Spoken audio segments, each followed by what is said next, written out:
News ಅವರಿಗೆ ಮತ್ತೊಮ್ಮೆ ಸ್ವಾಗತ. ತೃತೀಯ ರಂಗದ ಸಾಧ್ಯತೆಗಳ ಬಗ್ಗೆ ನಾವು ಚರ್ಚೆ ಮಾಡ್ತಾ ಇದ್ದೀವಿ. ಇಲ್ಲಿ ತನಕ MP ನಾಡಗೌಡರು, ರವೀಂದ್ರ ರೇಷ್ಮೆ, ಪ್ರಮೋದ್ ಹೆಗಡೆ, ಸುದರ್ಶನ್ ಸಾಕಷ್ಟು ಮಾತಾಡಿದ್ದಾರೆ. ಇನ್ನು ಡಾಕ್ಟರ್ ಸುಧಾಕರ್ ಸರದಿ. ಸುಧಾಕರ್, ತಮ್ಮ ಅಭಿಪ್ರಾಯ ಏನು? ಈಗ ತೃತೀಯ ರಂಗದ ಬಗ್ಗೆ ಚರ್ಚೆ ಮಾಡ್ತಾ ಇರ್ತಕ್ಕಂಥ ಪ್ರಾದೇಶಿಕ ಪಕ್ಷಗಳು ಇದು ಅನುಕೂಲ ಸಿಂಧು ರಾಜಕಾರಣ ಅಂತ ನನಗನ್ನಿಸ್ತದೆ. ಈ ಎಲ್ಲ ಪ್ರಾದೇಶಿಕ ಪಕ್ಷಗಳು ಇವತ್ತು ನಾವೇನು ಮಾತಾಡ್ತಾ ಇದ್ದೀವಿ, ಒಂದಾನೊಂದು ಕಾಲದಲ್ಲಿ ಕಾಂಗ್ರೆಸ್ ಪಕ್ಷದ ಜೊತೆ ಆದರೂ ಅವರು ಒಂದು ಸಖ್ಯವನ್ನು ಬೆಳೆಸಿದ್ದಾರೆ, ಅಥವಾ BJP ಜೊತೆ ಆದರೂ ಒಂದು ಸಖ್ಯವನ್ನು ಬೆಳೆಸಿ ರಾಜಕಾರಣವನ್ನು ಮಾಡಿದ್ದಾರೆ, ಸರ್ಕಾರಗಳಲ್ಲಿ ಪಾಲ್ಗೊಂಡಿದ್ದಾರೆ. ಈಗ ಒಳ್ಳೆಯ ಸಮಯ ಇದೆ, ನಮಗೆ ಪ್ರಾದೇಶಿಕ ಪಕ್ಷಗಳು ಎಲ್ಲರೂ ಒಂದಾದರೆ ಅನ್ನೋ ಒಂದು ವಿಚಾರವನ್ನು ಒಂದು ಮೋದಿ ಒಂದು ಅಡ್ಡ ಅಷ್ಟೇ, ಅವರಿಗೆ ಒಂದು ನೆಪ ಮಾತ್ರ ಅಷ್ಟೇ. ಈಗ ನಿತೀಶ್ ಕುಮಾರ್ ಅವರು ಈ ಸಲ 2ನೇ ಬಾರಿ ಆಗಿದ್ದಾರೆ. ಅದೇ ರೀತಿಯೇ ಬಿಜು ಜನತಾದಳದ ನವೀನ್ ಪಟ್ನಾಯಕರವರು ಇದ್ದಾರೆ. ಅವರು ಕೂಡ ಒಂದು ಸಲ ಪ್ರಧಾನಮಂತ್ರಿ ಆಗುವಂಥ ಒಂದು ಹಂಬಲವನ್ನು ಇಟ್ಕೊಂಡು ಈ ರೀತಿ ಮುಲಾಯಂ ಸಿಂಗ್ರವರು ಇದ್ದಾರೆ. ಆದರೆ ವಾಸ್ತವ ಸ್ಥಿತಿಯಲ್ಲಿ ಪ್ರತಿ ರಾಜ್ಯದಲ್ಲಿ ಆ ಪ್ರಾದೇಶಿಕ ಪಕ್ಷಗಳು ಏನಿದೆ, ಆಯಾ ಪ್ರಾದೇಶಿಕ ಪಕ್ಷಗಳಿಗೆ ಒಬ್ಬರನ್ನೊಬ್ಬರು ನೋಡಿದ್ರೆ ಆಗೋದ ಸ್ಥಿತಿ ಅಲ್ಲ. ಇಲ್ಲಿ ನನ್ನ ಪ್ರಶ್ನೆ ಸುಧಾಕರ್, ಹಿಂಗೆ ಗೊತ್ತಾ, ಎಲ್ಲ ರಾಜಕೀಯ ಪಕ್ಷಗಳು ಅವಕಾಶವಾದಿಗಳೇ, ಒಪ್ಕೋಬೇಕು ನೀವು. ಯಾಕಂದರೆ ನೀವು ಹೇಳಿದ್ರಿ, ಒಂದು ಕಡೆಗೆ ಒಂದು BJP ಕಡೆಗೆ ಇರ್ತಾರೆ, ಇನ್ನೊಂದು ಕಡೆಗೆ ಏನಾದ್ರು ಕಾಂಗ್ರೆಸ್ ಕಡೆ ಬರ್ತಾರೆ. ಅಂದರೆ NDA UPA ಸಂದರ್ಭದಲ್ಲಿ ಭಾಳ ಆಶ್ಚರ್ಯಕರ ಸಂಗತಿ ಅಂತಂದರೆ ಕಾಂಗ್ರೆಸ್ ಕೂಡ ಇದಕ್ಕೆ ಹೊರತಾಗಿಲ್ಲ ಅಂತ. ಯಾಕಂದರೆ ಇದೇ DMK ಮೇಲೆ ಕಾಂಗ್ರೆಸ್ನವ್ರು ಎಂತೆಂಥ ಆರೋಪ ಮಾಡಿದರು. ರಾಜೀವ್ ಗಾಂಧಿ ಹತ್ಯೆಯಲ್ಲಿ ನಿಮ್ಮ ಪಾತ್ರ ಇದೆ ಅನ್ನುವಂಥ ಆರೋಪಗಳಿತ್ತು ಅವ್ರ ಮೇಲೆ. NDA ಜೊತೆಗಿದ್ದಂಥ ಸಂದರ್ಭದಲ್ಲಿ ಸಾಕಷ್ಟು ಟೀಕೆಗಳ ಸುರಿಮಳೆ ಆಗಿತ್ತು. ಕೊನೆ ನೀವುಗಳೇ ಅವ್ರ ಜೊತೆ ಸೇರ್ಕೊಂಡ್ರಿ ಅಂತ, ಸೇರ್ಕೊಳ್ಳೇಬೇಕಾಗಿತ್ತಂತ ಅನಿವಾರ್ಯ ಸ್ಥಿತಿ. ಹೌದು. ಈಗ ನಾನು ಹೇಳ್ತಾ ಇರ್ತಕ್ಕಂಥದ್ದು ಈ ತೃತೀಯ ರಂಗ ಏನು ಮಾಡ್ತಾ ಇದ್ದಾರೆ, ಈಗ ಪ್ರಾದೇಶಿಕ ಪಕ್ಷಗಳೆಲ್ಲರೂ ಸಮ್ಮಿಲ ಆಗಿ ನಾವೊಂದು ಪಾರ್ಟಿ ಮಾಡಬೇಕು ಅಂತ ಮಾಡ್ತಾ ಇದ್ದಾರೆ. ಅದು ಯಾವುದೇ ಒಂದು ತಾತ್ವಿಕ ನೆಲೆ ಆಗಲಿ ತತ್ವ ಸಿದ್ಧಾಂತಗಳ ಮೇಲೆ ನಡೀತಾ ಇಲ್ಲ. ನೀವು ಹೇಳ್ತಾ ಇರೋದು ಕಾಂಗ್ರೆಸ್ ಪಕ್ಷ ಇವತ್ತು number game is also important. ಇವತ್ತು 272 ತೆಗೆದುಕೊಳ್ಬೇಕಾಗಿದೆ. ಈ ಹಿಂದೆ ಇದ್ದಂಥ ಸಿಚುವೇಶನ್ ಇವತ್ತಿಲ್ಲ. ಯಾವುದೇ ಒಂದು ಸಿಂಗಲ್ ಲಾರ್ಜೆಸ್ಟ್ ಪಾರ್ಟಿ ಇವತ್ತು 272 ತಗೊಳ್ಳೋವಂಥ ಸ್ಥಿತಿ ಇವತ್ತು ನಿರ್ಮಾಣ ಆಗಿಲ್ಲ ಇವತ್ತು ದೇಶದಲ್ಲಿ. ಆ ಕಾರಣಕ್ಕಾಗಿ ಇವತ್ತು DMK ನಮ್ಮ ಪಕ್ಷದಲ್ಲಿದ್ದದ್ದು ಮಾತ್ರಕ್ಕೆ, ನಮ್ಮ UPA ಜೊತೆಯಲ್ಲಿರ್ತಕ್ಕಂಥ ಮಾತ್ರಕ್ಕೆ DMK ಒಂದು ಆಪಾದನೆ ಬಂದಿದ್ದ ಸಂದರ್ಭದಲ್ಲಿ ಅವ್ರಿಗೆ ಎಲ್ಲ ಕಾನೂನಿನ ರೀತಿಯ ಏನು ಕ್ರಮ ನಡೆದಿದೆ ಇದು ದೇಶ ನೋಡಿದೆ. ಯಾವುದೇ ಒಂದು ಸರ್ಕಾರ ಈ ಹಿಂದೆ ನೀವು ನೋಡಿರ್ತಕ್ಕಂಥ ಸರ್ಕಾರಗಳಲ್ಲಿ ಒಬ್ಬ ಸಿಟ್ಟಿಂಗ್ ಮಿನಿಸ್ಟರು ಜೈಲಿಗೆ ಹೋಗುವಂಥ ಒಂದು ವಾತಾವರಣ ನೀವೆಲ್ಲಾದರೂ ನೋಡಿದ್ರಾ? UPಯಲ್ಲಿ ಮಾತ್ರ ನೋಡೋದಾಯಿತು. ಇವತ್ತು ರೈಟ್ ಟು ಇನ್ಫಾರ್ಮೇಷನ್ ತಂದಂಥವ್ರು ನಮ್ಮ ಅಧಿನಾಯಕಿ. ಆ ಕಾರಣದಿಂದ ಇವತ್ತು ಎಲ್ಲ ಆಪಾದನೆಗಳಾಗಲಿ ಯಾವುದೇ ಒಂದು ವಿಚಾರಗಳು ಬರ್ತಾ ಇದೆ. ಈ ಒಂದು ವಿಚಾರಗಳಲ್ಲಿ ಯಾರೇ ತಪ್ಪಿತಸ್ಥರಾಗಿರಲಿ ಅವ್ರಿಗೆ ಕಾನೂನು ರೀತಿ ಏನು ಕ್ರಮ ಕೈಗೊಂಡಿದ್ದಾರೆ ಅದನ್ನೆಲ್ಲ ತಾವೆಲ್ಲ ನೋಡ್ತಾ ಇದ್ದೀರಿ. ಎಲ್ಲದನ್ನೂ ಒಪ್ಕೊಳ್ಳೋಕೆ ಸಾಧ್ಯ ಇಲ್ಲ ಬಿಡ್ರಿ. ಕೆಲವೊಂದು ಸಂದರ್ಭದಲ್ಲಿ ಹೆಂಗೆ ಗೊತ್ತಾ, ಸುಪ್ರೀಂ ಕೋರ್ಟ್ ನಿರ್ದೇಶನದ ಮೇರೆಗೆ ಕ್ರಮ ಕೈಗೊಳ್ಳುವಂಥ ಸ್ಥಿತಿ ಕೂಡ ಉದ್ಭವ ಆಗಿತ್ತು. ರವೀಂದ್ರ ರೇಷ್ಮೆ ಅವರೇ, ತಾವೇನಂತೀರಿ? ಇದೊಂದು ಅವಕಾಶವಾದಿ ರಾಜಕಾರಣ ಇದು ಅನ್ನುವಂಥದ್ದು ಒಂದು. ಸುದರ್ಶನ್ ಅವರ ಪ್ರಕಾರ ಇದು ಖಂಡಿತವಾಗಲೂ ದೇಶದ ಹಿತದೃಷ್ಟಿಯಿಂದ ನೋಡಿದ್ರೆ ಒಳ್ಳೆಯ ಬೆಳವಣಿಗೆ ಅಲ್ಲ. ಇದು ಪ್ರಾದೇಶಿಕ ಪಕ್ಷದ ನಾಯಕರು ಒಂದು ಮಾತು ಹೇಳಿದ್ರು, ಪ್ರಾದೇಶಿಕ ಪಕ್ಷಗಳಿಗೆ ಏನಿದ್ರು ಕೂಡ ಅಸೆಂಬ್ಲಿ ರಾಜಕಾರಣಕ್ಕೆ ತಮ್ಮನ್ನು ಸೀಮಿತಗೊಳಿಸಬೇಕು, ರಾಷ್ಟ್ರ ರಾಜಕಾರಣಕ್ಕೆ ಅವ್ರು ಪ್ರಸ್ತುತ ಆಗಲಾರರು ಅಂತ. ನಮ್ಮ ಒಕ್ಕೂಟ ರಾಜ್ಯ ವ್ಯವಸ್ಥೆಯ ಅತ್ಯಂತ ಸುಂದರವಾದ ವ್ಯಾಖ್ಯಾನ ನಮ್ಮ ಕರ್ನಾಟಕದ ನಾಡಗೀತೆಯಲ್ಲಿದೆ. ಭಾರತ ಜನನೀಯ ತನುಜಾತೆ ಜಯ ಹೇ ಕರ್ನಾಟಕ ಮಾತೆ. ಬಹುಶಃ ಕುವೆಂಪು ಅವರು ಎಲ್ಲ ರಾಜ್ಯಗಳಲ್ಲೂ ಒಬ್ಬ ಕುವೆಂಪು ಇದ್ಬಿಟ್ಟಿದ್ರೆ ಪ್ರಸ್ತುತ ಆಗೋದಿಲ್ಲ ಅಂತ ಹೇಳಲಿಲ್ಲ ನಾನು. ಪ್ರಸ್ತುತ ಆಗಲ್ಲ ಆ ಮಾತನ್ನು ನಾನು ಹೇಳಲಿಲ್ಲ. ನೋಡಿ, ನಾ ಹೇಳಿದ್ದೇನಪ್ಪ ಅಂತ ಹೇಳಿದ್ರೆ, ಪ್ರಾದೇಶಿಕ ಮನೋಭಾವನೆ ಕಡೆಗೆ ಹೆಚ್ಚು ಒತ್ತು ಕೊಡ್ತಕ್ಕಂಥ ಅವರಿಗೆ ರಾಷ್ಟ್ರೀಯ ವಿಷಯಗಳ ಬಗ್ಗೆ ಬಂದಂಥ ಒಂದು ಸಂದರ್ಭದಲ್ಲಿ ಅದು ಪ್ರಾದೇಶಿಕ ಮನೋಭಾವನೆ ಎಷ್ಟರ ಮಟ್ಟಿಗೆ ಸಹಕಾರಿಯಾಗುತ್ತೆ ಅನ್ನೋಂಥ ಮಾತನ್ನು ಅಷ್ಟೇ ಹೇಳಿದೆ. ಅವ್ರನ್ನ ನಿರ್ಲಕ್ಷ್ಯ ಮಾಡಿ ಯಾರಾದರೂ ಕೂಡ ಸರ್ಕಾರಗಳನ್ನ ರಚನೆ ಮಾಡೋದಕ್ಕೆ ಸಾಧ್ಯ ಇಲ್ಲ ಒಬ್ಬ ಗಟ್ಟಿ ವ್ಯಕ್ತಿತ್ವದ ಬೇರು ಮಟ್ಟದ ವರ್ಚಸ್ಸುಳ್ಳ ಜನನಾಯಕ ಅವನು ಪ್ರಾದೇಶಿಕ ಮಟ್ಟದಲ್ಲಿದ್ದರೂ ಅಷ್ಟೇ, ರಾಷ್ಟ್ರ ಮಟ್ಟದಲ್ಲಿದ್ದರೂ ಅಷ್ಟೇ ಆತನ ದೇಶ ಪ್ರೇಮವನ್ನು ನಾವು ಪ್ರಶ್ನಿಸಬಾರ್ದು. ಅವ್ರ ರಾಷ್ಟ್ರೀಯ ದೃಷ್ಟಿಕೋನ ಇರಲ್ಲ ಅಂತಂದ್ಬಿಟ್ಟು ಒಂದು ರಾಷ್ಟ್ರೀಯ ದೃಷ್ಟಿಕೋನದ ಪ್ರಾದೇಶಿಕ ಪಕ್ಷ ಇದ್ದೇ ಇರುತ್ತೆ. ನಿತೀಶ್ ಕುಮಾರ್ ಒಬ್ಬ ಒಳ್ಳೆ ರೈಲ್ವೆ ಸಚಿವರಾಗಿದ್ದರು ರಾಷ್ಟ್ರ ಮಟ್ಟದಲ್ಲಿ ಕೂಡ.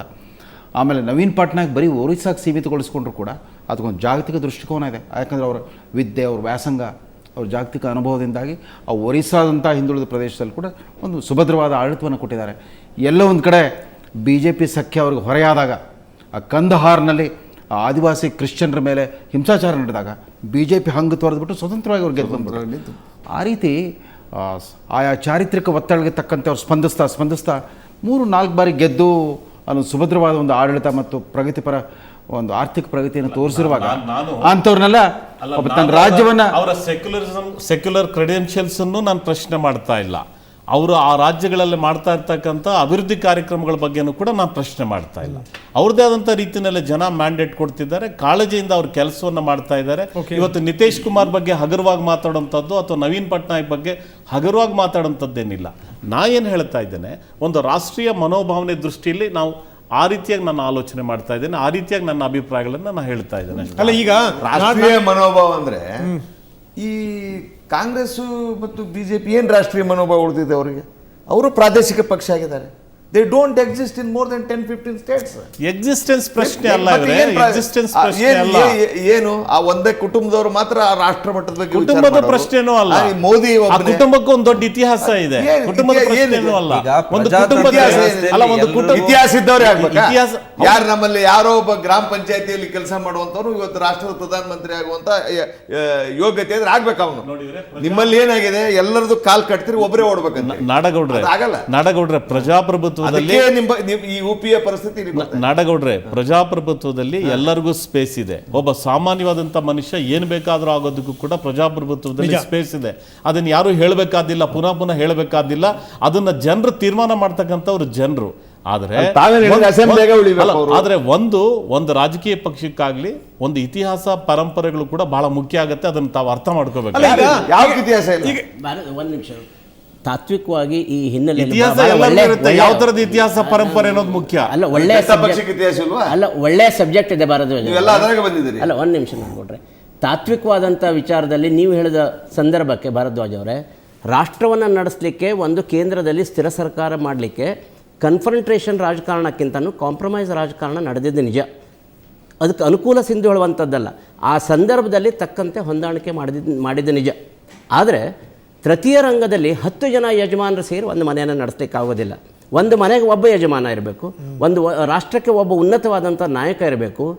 ಅವತ್ತಿನ ತೃತೀಯ ರಾಜಕೀಯ ಪರ್ಯಾಯ ಸಂಸ್ಕೃತಿ ಯಾಕೆ ಯಶಸ್ಸಾಯಿತು ಅಂತಂದರೆ, ಜಯಪ್ರಕಾಶ್ ನಾರಾಯಣ್ ಮುರಾರ್ಜಿ ಅಂತ ನಾಯಕತ್ವ ಇತ್ತು. ಇವತ್ತು ಅಂತಹ ನಾಯಕತ್ವ, ಒಂದು ಯಜಮಾನತನ ಇದ್ದರೆ ಒಂದು ಇಡೀ ಸರ್ಕಾರವನ್ನು ದೇಶವನ್ನು ನಡೆಸಲಿಕ್ಕೆ ಸಾಧ್ಯತೆ ಆಗ್ತದೆ. ಒಂದು ನಿಮಿಷ, ವಿಕೇಂದ್ರೀಕರಣದ ಆಧಾರದ ಮೇಲೆ ಎಲ್ಲರಿಗೂ ಸಹಿತ ಅಧಿಕಾರ ನಡೆಸಲಿಕ್ಕೆ ಬರ್ತದೆ ಹೇಳುವಂತ ನಿಜ. ನಾಯಕರಿಲ್ಲ ಅಂತೀರಿ? ಹೌದು, ಅಂಥ ಯಜಮಾನರು ಇಡೀ ರಾಷ್ಟ್ರವನ್ನು ನಡೆಸುವಂತ ನಾಯಕತ್ವ ಇವತ್ತಿನ ಸ್ಥಿತಿಯಲ್ಲಿ ಇಲ್ಲ. ನೋಡಿ, ಮುಂಚೆ ನೆಹರು ಅವರು ಇದು ಅದಕ್ಕೂ ಯಾರು ನಾಯಕತ್ವ ಅವಕಾಶ ಸಿಗೋ ತನಕ ನಾಯಕತ್ವದ ಏನು ಆಗೋದಿಲ್ಲ. 10 ಜನ ಮುಖಂಡರಿದ್ದಾರೆ, 10 ಜನ ಒಳ್ಳೆ ನಾಯಕರಿದ್ದಾರೆ. 10ರಲ್ಲಿ ಒಬ್ಬ ಪ್ರಧಾನಮಂತ್ರಿಯಾಗಿ ಇಡೀ ರಾಷ್ಟ್ರದ ನಾಯಕ ಯಾಕೆ ಆಗ್ಬಾರ್ದು? ಇವ್ರೇನಾದ್ರು ಅವರೇ ಒಬ್ರು ದೆಹಲಿಯಾಗಿ ಕೂತ್ಕೊಂಡು ಅದೇ ಕುಟುಂಬದವ್ರು ಈ ರಾಷ್ಟ್ರದ ರಾಜಕಾರಣಿ ಉಳಿದವ್ರು ಇಲ್ಲ, ಅವ್ರು ಸ್ವತಂತ್ರ ಇದ್ದಾರೆ, ಯಾರು ಅವ್ರನ್ನ ತಡಿತಾ ಇಲ್ಲ. ನೀವು ಮಾತಾಡಿದ್ದು ಕೇಳಕತ್ತೀನಿ. ಈಗೇನು ಇವರೆಲ್ಲ ಸರಿಯಲ್ಲ, ನಮ್ಮ ದೇಶನೇ ಅಂದ್ರೇನು? ಅವಾಗ ಅಲ್ಲಲ್ಲೇ ಇಲ್ಲ ಸರ್, ಸುದರ್ಶನ್ ಸಾಹೇಬ್ ಹೇಳುವಂತ ಅರ್ಥ, ಕಳೆದ 22 ವರ್ಷಗಳಿಂದ ಈ ರಾಷ್ಟ್ರದ ಸ್ವರೂಪವನ್ನೇ ಬದಲಿಸಿರೋ ಒಬ್ಬ ಮೇಧಾವಿ ಅರ್ಥಶಾಸ್ತ್ರ ಪ್ರಧಾನಮಂತ್ರಿ ಆಗಿದ್ರು ಕೂಡ ಅವ್ರ ನಾಯಕರನ್ನ ಮಾಡಲೇ ಇಲ್ಲ. ಅವ್ರನ್ನ ನಾಯಕರಿಬ್ಬರೇ ಇನ್ಸ್ಟಾಲ್ಡ್, ಆ ನಾಯಕರನ್ನೋ ಸ್ಪೇಸ್ ಅವರಿಬ್ಬರೇ ಆಕ್ಯುಪೈ ಮಾಡಿ. ಅಲ್ಲಿ ರಾಜಪ್ರಭುತ್ವ, ಅಲ್ಲಿ ಪ್ರಜಾಪ್ರಭುತ್ವ ಇರ್ಲಿಕ್ಕೆ ಸಾಧ್ಯ ಇಲ್ಲ. ಎಲ್ಲಿ ವಂಶ ಪಾರಂಪರ್ಯ ಇರುತ್ತೋ ಅಲ್ಲಿ ರಾಜಪ್ರಭುತ್ವ, ಅದನ್ನೇ ಅವ್ರು ಒಪ್ಕೊಂಡಿದ್ದಾರೆ. ಅದನ್ನೇ ಕಾಂಗ್ರೆಸ್ ಕಲ್ಚರ್, ಅದನ್ನೇ ಇತಿಹಾಸ ಅಂತ ಹೇಳೋದಾದ್ರೆ ರವೀಂದ್ರ ಅವರೇ, ಈಗ ಅವರಷ್ಟೇ ಪ್ರಬಲವಾದ ಸುಧಾಕರ್ ಬಾಯಲ್ಲಿ ಬಂತು. ಒಂದ್ ನಿಮಿಷ. RK ಆಕ್ಟ್ ನಮ್ಮ ಸೋನಿಯಾ ಗಾಂಧಿ ಅವ್ರು ತಂದ್ರು. ಮನಮೋಹನ್ ಸಿಂಗ್ ಅಲ್ಲ, ಒಂದ್ ನಿಮಿಷ. ರವೀಂದ್ರ ಅವ್ರು ಹೇಳ್ಬೇಕಾಗತ್ತೆ, ನವೀನ್ ಪಟ್ನಾಯಕ್ ವಂಶ ಪಾರಂಪರ್ಯ ರಾಜಕಾರಣದ ಹಿನ್ನೆಲೆಯಿಂದ ಬಂದವರಲ್ವಾ? ಮುಲಾಯಂ ಸಿಂಗ್ ಯಾದವ್ ಅವ್ರ ಮಗ ಇವತ್ತು ನಿಖಿಲೇಶ್ ಯಾದವ್. ಅದನ್ನೇ ನಾನು ಹೇಳ್ತಿರೋದು. ಯಾರು ಹೇಳ್ತಿದ್ರಿ ನೀವು? ದುರಂತ ಏನಾಗಿದೆ ಅಂತಂದ್ರೆ ಸಂಘ ಪರಿವಾರದ ನೋಡಿ, ಕುಟುಂಬವಾದನ ಅಲ್ಲ, ಯಾವ ತೃತೀಯ ರಂಗದ ಪೊಲಿಟಿಕಲ್ ಪಾರ್ಟಿಗೂ ಕೂಡ ವಂಶ ಪಾರಂಪರ್ಯದ ರಾಜಕಾರಣವನ್ನ ಮಾಡ್ಲಿಕ್ಕೆ, ಮಾತಾಡೋದಕ್ಕೆ ಹಕ್ಕಿಲ್ಲ, ಅದನ್ನ ಟೀಕೆ ಮಾಡೋದಕ್ಕೆ ಹಕ್ಕಿಲ್ಲ. ಪ್ರತಿಯೊಂದು ತೃತೀಯ ರಂಗದ ಪೊಲಿಟಿಕಲ್ ಪಾರ್ಟಿನೂ ಕೂಡ ಅದನ್ನೇ ಅಡಾಪ್ಟ್ ಮಾಡ್ಕೊಂಡಿದ್ದಾರೆ. ಸುಮ್ಮನೆ ಅದ್ರ ಬಗ್ಗೆ ದೊಡ್ಡ ವ್ಯಾಖ್ಯಾನಗಳು ಯಾಕೆ ಅಗತ್ಯ ಇದೆ? ಈ ಯಾವತ್ತು ಈ ಡಿಬೇಟ್ ಯಾವತ್ತೂ ಚರ್ಚೆ ಇದಾಗ್ತಾನೆ ಇರ್ತದೆ. ಏನು, ಒಬ್ಬ ಪೊಲಿಟಿಷಿಯನ್ ಮಗ ಪೊಲಿಟಿಷಿಯನ್ ಆಗೋದೇ ತಪ್ಪು ಅನ್ನೋ ರೀತಿಯಲ್ಲಿ ಇದು ಚರ್ಚೆ ಆಗ್ತದೆ. ಅದೇ ಬೇರೆ ಪ್ರೊಫೆಷನ್ಸ್ ಅಲ್ಲಿ ಎಲ್ಲ ಅದು ಯಾರು ಹೇಳಿಲ್ಲ, ತಪ್ಪು ಅಂತಲ್ಲ. ಇನ್ಸ್ಟಾಲೇಷನ್ ಪೊಲಿಟಿಕ್ಸ್ ಅಲ್ಲಿ ಮಾಡ್ಲಿಕ್ಕೆ ಸಾಧ್ಯನೇ ಆಗೋದಿಲ್ಲ. ಅವ್ರನ್ನೇ ಕುಂದ್ರಿಸ್ತಾರೆ. See, he has to be accepted. ಈಗ ಅಲ್ಲ, ಪ್ರಜಾತಂತ್ರ ಬಹುತೇಕ ಸಂದರ್ಭಗಳಲ್ಲಿ installation ಆಗಿರೋದು. ಒಂದ್ ನಿಮಿಷ. ಈಗ ರಾಹುಲ್ ಗಾಂಧಿ ಅವರು, ರಾಜೀವ್ ಗಾಂಧಿ ಅವ್ರ ಬಗ್ಗೆ ಯಾರಾದ್ರೂ ಆತರ ನಿರೀಕ್ಷೆಗಳು ಇಟ್ಕೊಂಡಿದ್ರ? ಹೋಲಿ ಇಂದಿರಾ ಗಾಂಧಿ ನಂತರ ದಿಢೀರ್ನೆ ಇವತ್ತು ನಾವು ಒಪ್ಪಬೇಕಾಗ್ತದೆ. ಇವತ್ತು ತಾವೇನ್ ಹೇಳ್ತೀರಿ, ರಾಜೀವ್ ಗಾಂಧಿ ಅವ್ರನ್ನ ಇನ್ಸ್ಟಾಲ್ ಮಾಡಿದ್ರು ಅಂತ, ಅವ್ರು ಕೊಟ್ಟಂತ ಸರ್ಕಾರ ಇವತ್ತು ಕೂಡ ನಾವು ಅದು ಬೇರೆ, ಅದು ಖಂಡಿತ ಅಲ್ಲಲ್ಲ, ಅದು ಬೇರೆ. there is no question. Ramakrishna Hegde ಅವರೊಬ್ಬರನ್ನೇ ಕುಟುಂಬದ ರಾಜಕಾರಣ ಮಾಡದೇ ಇದ್ದಂಥವ್ರು ತೃತೀಯಾಂಗದಲ್ಲಿ, ಇನ್ನು ಉಳಿದವರೆಲ್ಲ ಶರದ್ ಯಾದವ್ ಮಾಡ್ತಾರೆ. ಮಾಡಿದ್ದಾರೆ, ಎಲ್ಲಿ ನಿತೀಶ್ ಕುಮಾರ್ ಮಾಡಿದ್ದಾರೆ. ಶರದ್ ಯಾದವ್ ನಾನು ಮುಖ್ಯಮಂತ್ರಿ ಆಗಿರ್ಲಿಲ್ವಲ್ಲ, ಅಲ್ಲ, ನಾನು ಅಲ್ಲಿ ಮುಖ್ಯಮಂತ್ರಿ ಶರದ್ ಯಾದವ್ ಆಗಿದ್ದ ನ್ಯಾಷನಲ್ ವಿಷಯ ಲೀಡರ್. ಹೇಳಿದೆ ನಾನು. ನಿತೀಶ್ ಕುಮಾರ್ ಮಾಡಿದ್ದಾರೆ, ನಾನು ಮುಖ್ಯಮಂತ್ರಿಗಳಾಗಿದ್ದವ್ರ ವಿಷಯ ಮಾತಾಡ್ತಾ ನಿತೀಶ್ ಇದ್ದೇನೆ. ಕುಮಾರ್ ಮಾಡಿದ್ದಾರೆ. ನಿತೀಶ್ ಕುಮಾರ್ ಈಗ ಪ್ರಾರಂಭ ಅದು ಮಾಡಿದ್ರು. ಎರಡು ಟರ್ಮ್ ಐತೆ ಈಗ, ಇನ್ನೂವರೆಗೆ ಅವ್ರ ಮಕ್ಳು ಯಾರಾದ್ರೂ ಗೊತ್ತಾ? ಭಾರದ್ವಾಜ್ ಅವರೇ, ಒಂದು ದೇಶಕ್ಕೆ ಸ್ಥಿರ ಸರ್ಕಾರ ಬೇಕೋ ಬೇಡವೋ?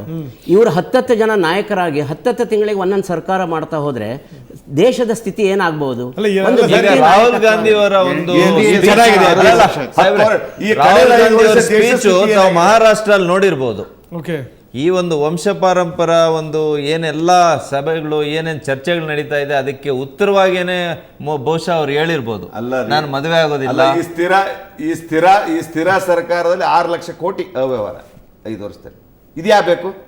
ಅದಕ್ಕಿಂತ ಈಗ 1 ವರ್ಷದಲ್ಲಿ ಇಲೆಕ್ಷನ್ ಆಗುವ ಅದನ್ನ ಹೊರಗೆ ತಂದಿದ್ ಕೂಡ UPA ಸರ್ಕಾರನೇ ಅಲ್ವಾ? ಎಲ್ಲ ರೈಟ್ ಟು ಇನ್ಫಾರ್ಮೇಶನ್ ಅದನ್ನ ತಂದವರು UPA ಸರ್ಕಾರ. ಈಗ ವದ್ರಾ ಬಗ್ಗೆ ಇನ್ಫಾರ್ಮೇಶನ್ ಕೊಡೋದು ರೈಟ್ ಟು ಇನ್ಫಾರ್ಮೇಶನ್ ಅಂತ ಬರೋದಿಲ್ಲ ಅಂತ ಪ್ರೈಮ್ ಮಿನಿಸ್ಟರ್ ಲೆಟರ್ ಕೊಡ್ತಾರೆ. ನಾಡಗೌಡ್ರೆ, ಉದ್ದೇಶ ಅರ್ಥ ಮಾಡ್ಕೊಳ್ಳಿ. ರೈಟ್ ಉದ್ದೇಶ ಅರ್ಥ ಇನ್ಫಾರ್ಮೇಶನ್ ಅನ್ನ ತಂದದ ಕಾರಣ ಏನು? ಕಾರಣ See, ಏನಂದ್ರೆ ಇವತ್ತು- ಜನರಿಗೂ ಕೂಡ ಆಡಳಿತದಲ್ಲಿ ಪಾರದರ್ಶಕತೆ ಇರಬೇಕು, ಜನಸಾಮಾನ್ಯರಿಗೂ ಕೂಡ ಆಡಳಿತದಲ್ಲಿ ಏನು ಆಗ್ತಾ ಇದೆ ಅಂತ ಹೇಳಿ ಅರ್ಥ ಮಾಡ್ಕೊಳ್ಬೇಕು, ತಿಳ್ಕೊಳ್ಬೇಕು ಅನ್ನೋ ಹಕ್ಕು ಅವ್ರಿಗೆ ಇರಬೇಕು ಅನ್ನೋ ಕಾರಣಕ್ಕೇನೆ ಬಚ್ಚಿಡಬೇಕು ಅನ್ನೋದಾಗಿದ್ದಿದ್ರೆ ಆ ಹಕ್ಕನ್ನು ಯಾಕೆ ಕೊಡ್ತಾ ಹೌದು ಇದ್ರು? ಸರ್, ಆ ಕಾನೂನನ್ನು ಯಾಕೆ ರಚನೆ ಆಗ್ತಾ ಇತ್ತು? VPC ಆಫೀಷಿಯಲ್ ಸೀಕ್ರೆಟ್ ಯಾಕೆ ತೆಗೆದಿದ್ದು? ಈಗ ಲೋಕಾಯುಕ್ತ ಬಿಲ್ ತಂದ್ರು, ಅದನ್ನ ಟೇಬಲ್ ಮೇಲೆ ಅದನ್ನ ಪಾಸ್ ಮಾಡಿಸ್ಲಿಲ್ಲ. Yes, sir. ವುಮೆನ್ಸ್ ಬಿಲ್ ಅಂತಂದ್ರು, ವುಮೆನ್ಸ್ ಬಿಲ್ ಪಾಸ್ ಆಗ್ತಾ ಇಲ್ಲ. ಯಾರಿಂದ ತರ್ತಾ ಇಲ್ಲ? ದೇಶ ನೋಡ್ತಾ ಇದೆ. ಹಾಗಾಗಿನೇ UPA 1 ಆಯ್ತು, UPA 2 ಆಯ್ತು, ಈಗ UPA 3 ಕೂಡ ಯಾರು ತಡಿಲಿಕ್ಕೆ ಸಾಧ್ಯ ಇಲ್ಲ, ಅದು ಆಗ್ತದೆ. ಇವಾಗ ಇಷ್ಟೆಲ್ಲ ಏನ್ ಹೇಳ್ತಾ ಇದಾರಲ್ಲ, UPA 3 ಬರ್ತದೆ ನೋಡಿ. ಓಕೆ, ನೋಡೋಣ. ಸೊ UPA 3 ಬರುತ್ತೋ?